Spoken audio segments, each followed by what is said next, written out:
Hi friends, welcome back to our YouTube channel.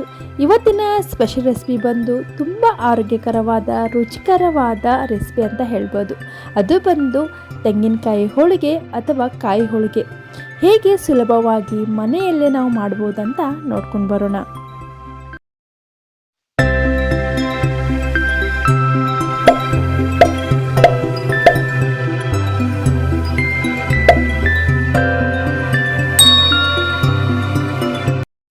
ಇದಕ್ಕೆ main ingredients ಬಂದು 1 ಕಪ್ಪು ಮೈದಾ ಹಿಟ್ಟು, ಅರ್ಧ ಕಪ್ಪು ಚಿರೋಟಿ ರವೆ ಮತ್ತು 2 ಏಲಕ್ಕಿ ಮತ್ತು 1 ಕಪ್ಪಿನಷ್ಟು ಬೆಲ್ಲ ಮತ್ತು 1 ಕಾಯಿಯನ್ನು ಯೂಸ್ ಮಾಡಿದ್ದೀನಿ. ಹಾಗೆ ಒಂದು 2 to 3 ಟೇಬಲ್ ಸ್ಪೂನ್ದಷ್ಟು ತುಪ್ಪವನ್ನು ಯೂಸ್ ಮಾಡ್ತಾ ಇದ್ದೀನಿ.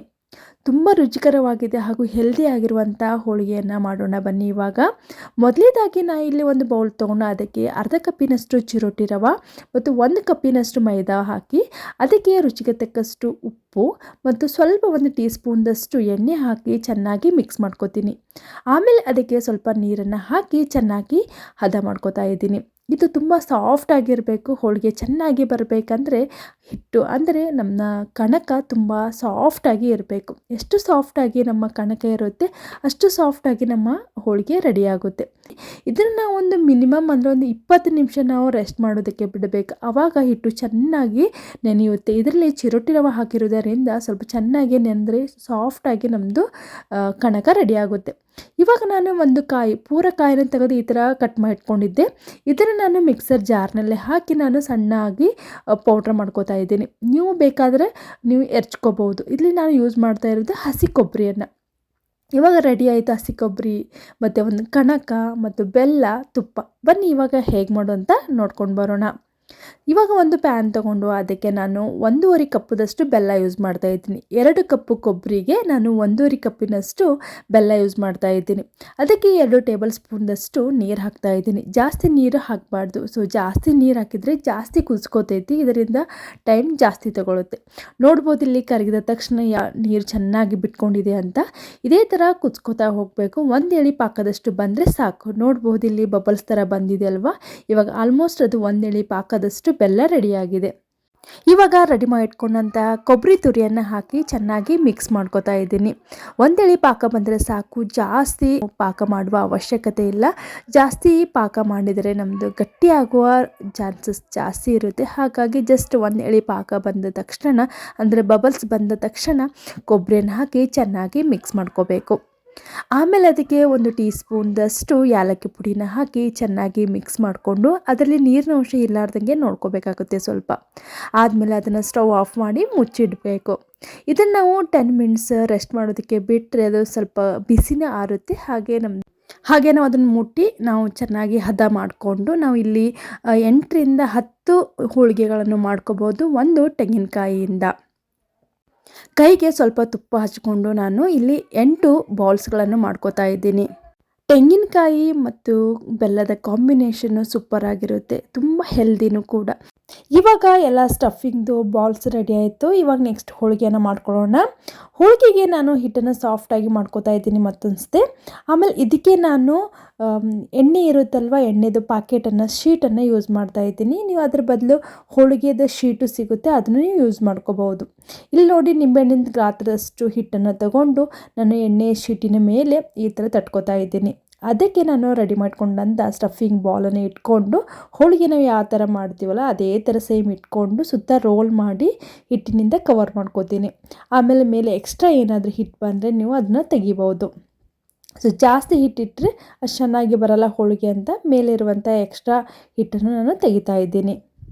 ಇವಾಗ ಇದನ್ನು ಶೀಟ್ ಮೇಲೆ ಇಟ್ಟು ಅದಕ್ಕೆ ನೀವು ತುಪ್ಪ ಅಥವಾ ಎಣ್ಣೆಯನ್ನು ಹಾಕಿ ನೀವು ತಟ್ಕೋಬಹುದು. ಇಲ್ಲಿ ನಾನು ತುಪ್ಪ ಯೂಸ್ ಮಾಡ್ತಾ ಇದ್ದೀನಿ. ಮಕ್ಕಳಿಗೋಸ್ಕರ ಮಾಡ್ತಾ ಇರೋದು. ಎಣ್ಣೆಯನ್ನು ಅಥವಾ ತುಪ್ಪವನ್ನು ಹಾಕಿ ಈ ಥರ ಮೇಲೆ ತಟ್ಕೋಬೇಕಾಗುತ್ತೆ. ನಿಮ್ಗೆ ಎಷ್ಟು ತೆಳು ಬೇಕೋ ಅಷ್ಟು ತೆಳು ನೀವು ಆರಾಮಾಗಿ ತಟ್ಕೋಬಹುದು. ಸೊ ಹಿಟ್ಟು ಮತ್ತು ಹೂರ್ಣ ಎರಡು ಸೇಮ್ ಹದ ಬಂದರೆ ಹೋಳಿಗೆ ಹರಿಯೋದಿಲ್ಲ, ತುಂಬ ನೀಟಾಗಿ ಬರುತ್ತೆ. ಇಲ್ಲಿ ತುಂಬ ತೆಳುವಾಗಿ ನಾನು ತಟ್ಕೋತಾ ಇದ್ದೀನಿ, ನೋಡ್ಬೋದು. ಆದಷ್ಟು ಹೋಳಿಗೆಯನ್ನು ಸುತ್ತಾನು ತಟ್ಕೋತಾ ಹೋಗಬೇಕಾಗುತ್ತೆ. ಇದರಿಂದ ಚೆಂದಾಗಿ ನೀಟಾಗಿ ದಂಡಿ ಏನಿರುತ್ತೆ ಹೋಳಿಗೆದು ನೀಟಾಗಿ ತೆಳುವಾಗಿ ಬರುತ್ತೆ. ಸೊ ಮಧ್ಯದಲ್ಲಿ ದಪ್ಪ ಇದ್ರೂ ನಡೆಯುತ್ತೆ. ಅದು ಚೆನ್ನಾಗಿ ಬೇಯಿಸಿದ ಮೇಲೆ ಅದು ಚೆನ್ನಾಗಿ ಉಬ್ಕೊಳ್ಳುತ್ತೆ, ಚೆನ್ನಾಗಿ ಟೇಸ್ಟು ಬರುತ್ತೆ. ಸೊ ಇವಾಗ ತಟ್ಕೊಳ್ಳೋದಾಯಿತು. ಇವಾಗ ನೆಕ್ಸ್ಟ್ ನಾನು ಹಂಚನ್ನು ಕಾಯಕ್ಕಿಟ್ಟಿದ್ದೆ. ಸೊ ಅದಕ್ಕೆ ಸ್ವಲ್ಪ ತುಪ್ಪ ಅಥವಾ ಎಣ್ಣೆಯನ್ನು ಹಾಕಿ ಈ ಥರ ಏನು ರೆಡಿ ಮಾಡಿಟ್ಕೊಂಡಂಥ ಹೋಳಿಗೆಯನ್ನು ನಾನು ಡೈರೆಕ್ಟಾಗಿ ಹಂಚಿನ ಮೇಲೆ ಹಾಕ್ತಾಯಿದ್ದೀನಿ. ಇದು ನಾವು ಮೀಡಿಯಮ್ ಫ್ಲೇಮ್ದಲ್ಲಿ ಇಟ್ಟು ಬೇಯಿಸ್ಕೊಂಡ್ರೆ ಸಾಕಾಗುತ್ತೆ. ಸೊ ಜಾಸ್ತಿ ಹೀಟ್ ಇಟ್ಕೊಂಡು ಮಾಡಿದರೆ ಅದನ್ನು ನಾವು ಒಳಗಿರುವ ಬೆಲ್ಲ ಸೀದೋಗುವ ಚಾನ್ಸಸ್ ಇರುತ್ತೆ. ಹಾಗಾಗಿ ಆದಷ್ಟು ಲೋ ಟು ಮೀಡಿಯಮ್ ಫ್ಲೇಮ್ದಲ್ಲಿ ಇಟ್ಟು ನಾವು ಹೋಳಿಗೆಯನ್ನು ಬೇಯಿಸ್ಕೋಬೇಕು.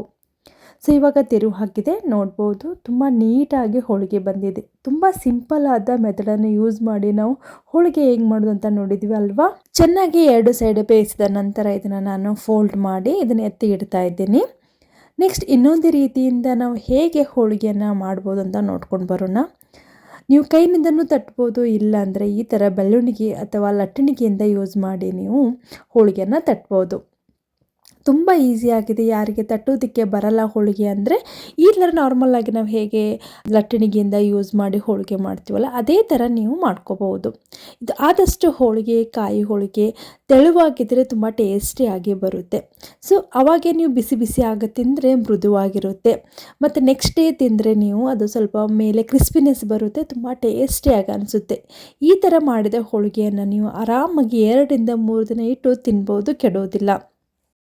ಇವಾಗ ರೆಡಿ ಮಾಡ್ಕೊಂಡಂಥ ಹೋಳಿಗೆಯನ್ನು ನಾನು ಹಂಚಿನ ಮೇಲೆ ಹಾಕಿ 2 ಸೈಡನ್ನು ಮತ್ತೆ ನಾನು ಚೆನ್ನಾಗಿ ಬೇಯಿಸ್ಕೊತಾ ಇದ್ದೀನಿ. ಇದಕ್ಕೆ ನೀವು ತುಪ್ಪ ಅಥವಾ ಎಣ್ಣೆಯನ್ನು ಬಳಸಿ ನೀವು ಬೇಯಿಸ್ಕೋಬೋದು. 2 ಸೈಡಿಂದ ಚೆನ್ನಾಗಿ ಬೇಯ್ದ ತಕ್ಷಣ ಈ ಥರ ನಾವು ಫೋಲ್ಡ್ ಮಾಡಿ ಮತ್ತೆ ನಾನು ತೆಗೆದು ಇಡ್ತಾ ಇದ್ದೀನಿ. ಇದೇ ಥರ ನಾನು 8 ಹೋಳಿಗೆಯನ್ನು ಮಾಡ್ಕೋತಾ ಇದ್ದೀನಿ.